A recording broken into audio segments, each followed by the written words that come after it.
నమస్కారం NS news కి స్వాగతం నా పేరు ఉషా ముందుగా ముఖ్యాంశాలు విజయవాడ హైదరాబాద్ జాతీయ రహదారి 6 వరుసల మార్గం విస్తరణకు సంబంధించి పరిటాల నుంచి ఇబ్రహీంపట్నం వరకు కృష్ణానదికి పక్కనే నిర్మించాలనే నూతన ప్రతిపాదనలు అందరికీ ప్రతిబంధకమే అని మైలవరం ఎమ్మెల్యే వసంత వెంకట కృష్ణ ప్రసాద్ గారు విముఖత వ్యక్తం చేశారు. ఒకసారి అదోసారి మొత్తం కలిసి మాట్లాడాలి కానీ దీన్ని దాన్ని ఎట్లా మాట్లాడతాం సార్? ఇప్పుడు అట్లా కాదండి, కరువు అదంతా చెప్తా ఉన్నారు. అక్కడ కరువు ఉంది, తరతరాల నుంచి సంవత్సరాల తర్వాత ముందు నుంచి 2 line road, 4 line road, 6 line road ఉన్నప్పుడు లేని కరువు లేని ప్రాబ్లం ఇప్పుడు కొత్తగా ఎందుకు వస్తా ఉంది? ఇప్పుడు రైతులకి అక్కడ వ్యవసాయ క్షేత్రం నుంచి మొదలెట్టి ఇబ్రహీంపట్నం వరకు కొత్త 6 లైన్ రోడ్డు వేయాల్సిన అవసరం కొత్తగా ఏమొచ్చింది? ఎందుకు ప్రపోజ్ చేస్తున్నారు? దానికి ఉన్న కారణాలు ఏంటి? ఇప్పుడు ఉన్న రోడ్డు పక్కన కొంత గవర్నమెంట్ వినండి సార్, కొంత గవర్నమెంట్ మార్జిన్ ఉంది, కావాలంటే దాన్నే ఎక్వైర్ చేయండి. రైతులు ఇళ్ళలో ఎవరున్నారో వాళ్ళందరూ ప్రిపేర్డ్ గా ఉన్నారు. ఒకసారి సార్ నన్ను మాట్లాడండి సార్ ప్లీజ్. మీరు అది కాకుండా కృష్ణానది వైపు కొత్త రోడ్డు కనుక ప్రతిపాదిస్తే రైతులు ఇప్పుడు ఆల్రెడీ రైల్వే లైన్ కోసం కొంతమంది భూములు కోల్పోయారు. ఇప్పుడు గతంలో కచ్చిచర్ల దగ్గర 1 వరుస భూములు ఇచ్చారు, ఇంకొక వరుస భూములు ఇవ్వాలి.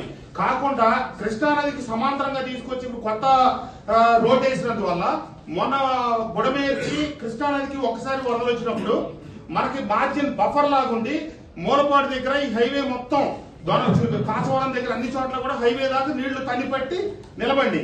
అదే కనుక మీరు రోడ్డు ఇంకా కృష్ణానది వైపు తీసుకెళ్లి 1 కిలోమీటర్ తగ్గిస్తే మనకి నీళ్లు బఫర్ తగ్గిపోయి అటు ఇటు ఒత్తిడి పెరిగే అవకాశం ఉంది. అసలు ఈ కొత్తగా ప్రతిపాదించాల్సిన అవసరం ఏమొచ్చింది?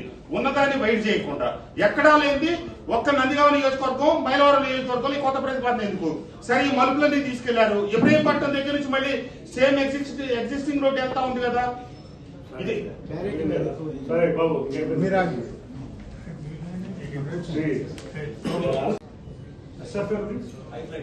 ఇప్పుడు ఈ ప్రతిపాదన వల్ల సార్ మైలవరం నియోజకవర్గంలో ఉన్నటువంటి దాములూరు, చిలుకూరు, కొటికెలపూడి, మూలపాడు తదితర గ్రామాల రైతాంగానికి ఉన్న భూములు మొత్తం సర్వనాశనం అయిపోయి రైతులు ఇప్పటికే చాలా అవస్థ పడతా ఉన్నారు. ఇది ఒక కొత్త సమస్య.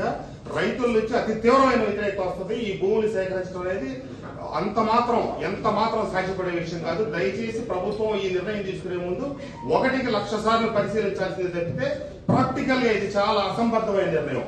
ఉన్న హైవేని అనుసరించి వెళ్ళటం, ఎక్కడైనా డేంజర్ బ్లాక్ స్పాట్స్ ఉంటే కనుక అక్కడ అవసరమైతే కొద్దిగా ఎక్కువగా తీసుకొని ఆ కరువులు సరిచేసే ప్రయత్నం చేయడమే తప్పితే కొత్త హైవే ప్రతిపాదన అనేది ఆచరణీయం కాదు, సాధ్యమైంది కాదు. దీనివల్ల దీర్ఘకాలికంగా ప్రస్తుతం కూడా నష్టమే. చాలా హై పాపులేషన్ ఉందండి అక్కడ, కానీ అక్కడ బైపాస్ ఇస్తారా? దాన్ని రోడ్ వెయిట్ చేసుకుంటే వెళ్తారు. ఈ రోడ్ అంతా కూడా హైవే 6 లైన్స్ చేసి అటు ఇటు సర్వీస్ రోడ్ చేస్తే సర్వీస్ రోడ్స్ లో మూవ్ అవుతారు. మెయిన్ ట్రాఫిక్ వెళ్ళే వాళ్ళతో హైవేలో వెళ్తారు. ఇప్పుడు ఇంత ఏరియా వచ్చిన తర్వాత ఈ టైంలో అసలు కొత్త రోడ్డు ప్రతిపాదన అనేది ఏ రకంగా కూడా ఆచరణీయం కాదు, ఆచరణ సాధ్యం కాదు.